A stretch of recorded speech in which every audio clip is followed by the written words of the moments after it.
Train रे बसी दिल्ली रो पुआ आसुथिला घर को दिल्ली रे थिला से जाइथिला 8 दिन हला तार कोन भी कुर्ती हला आ ओधा रास्ता रे हठात ट्रेन रोल हई कोडे चली जाइथिला से माने रेल डेई से हम कैमरा रे देखै देनु ता परदिन पुअर देह गछरे झुलुथबा खबर पाइथिला मा से छुआटी एठी फासी दे जिबि मते डाउट रे फोन कले हेडु मु जाई पहुंचला पर तांको घर लोक फोन करी से वीडियो आ फोटो मध्ये पठै दिली आ सी मध्ये कहले हां आम पुओ बोली। दर्शक बंधु देखंतु थरे एही भाइराल हेउथबा सीसीटीवी दृश्य को पुओ ट्रेन रे बसी दिल्ली रो घर को फेरुथला आ मा सहित फोन रे कथा मध्ये होइतला किंतु हठात कोन हैला के जानी ट्रेन रो ओलाई कुआडे जीवा को लागितला आ घरे माए पटे पुओर आसीबा बाट को अनै बसितला किंतु पुओर मला देह सेपटे गछरे झुली रहितला।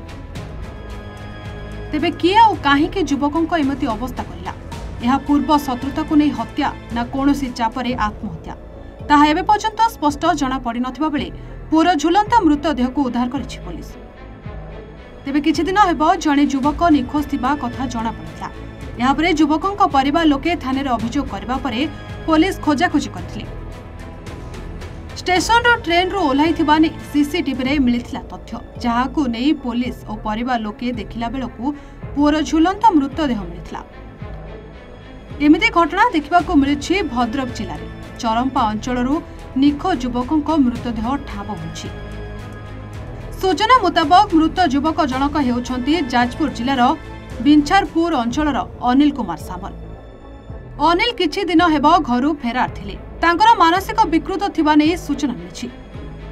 तेबे निखोज परे अनिल को मां विभिन्न अंचल को बुली थाना रे एतला दिथिले। गतकाली भद्रक जिल्लार चरंपा स्टेशन रे ट्रेन रो ओलाई थिबा नै सीसीटीवी रो जणा पड़िला। यहाँ पर तांको मां भद्रक टाउन थाना रे पहुंची पुलिस को सूचना दिथिले किंतु आज चरंपा बराल पोखरी निकटरु एक झुलंता मृतदेह ठाप होछि।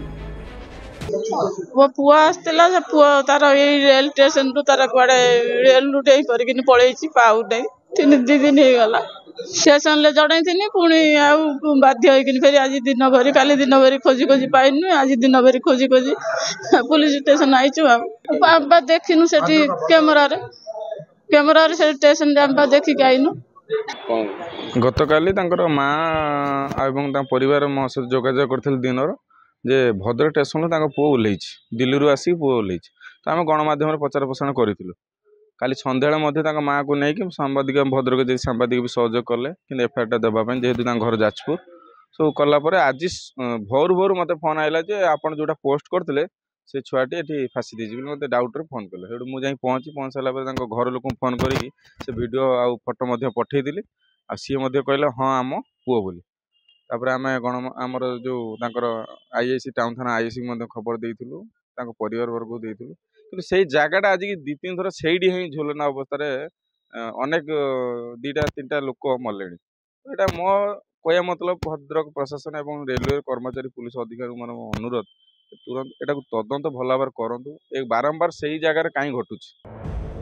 मृत देहटी निखोज अनिल कर बोली सूचना मिछि तेबे संपर्कियों को आसीबा परे सटीक तथ्य मिलिबो बोली सूचना दैछन्ति पुलिस।